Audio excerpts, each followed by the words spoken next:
I think in hockey, like, I think we're all pretty similar and we're good guys, but sometimes it's tough. And I think now it's like you got to take care of yourself. And sometimes too, having conversations like this, you start to learn a lot about each other. So my second year pro, playing in Grand Rapids, I remember a weekend where I just didn't have it to play. It was almost a year after I'd gotten in trouble with the law doing some drinking related things, and I just didn't have it. And I had to tell my agent I bailed out for that weekend, and I told the guys I was sick. And I remember it was just a feeling of, I didn't really know what was going on.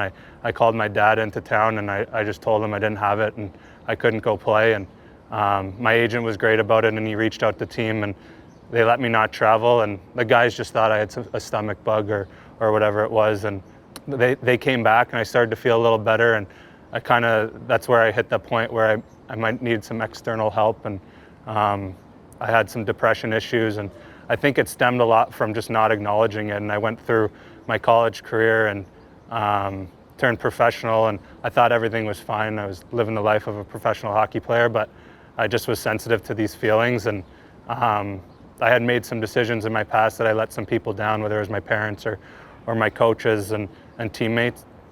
There's a lot of pressures. It's difficult to open up to guys because guys maybe haven't experienced what you're going through or don't understand the pressure or maybe some of the anxieties that come with that.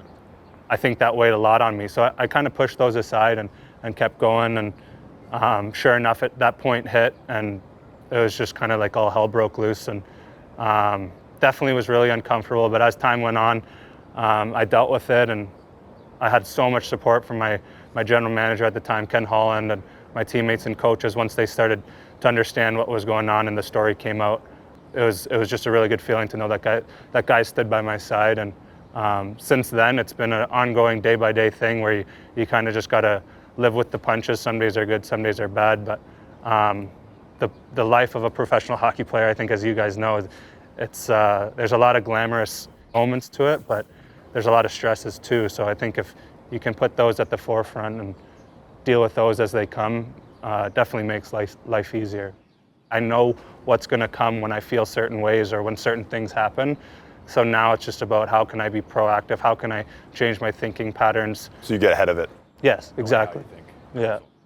I think, your past experiences, kind of make you the person you are. And I think you've turned that into positive outcomes and reaching out to other people, helping them, making it easier for them. And I think that's what you strive to be. I think, you as a person, whether past or present, you've dealt with what you've had to deal with, and you turn that into a positive outcome. And I think that's great and that's amazing. I think the support system you've had has helped you really turn yourself into who you want to be.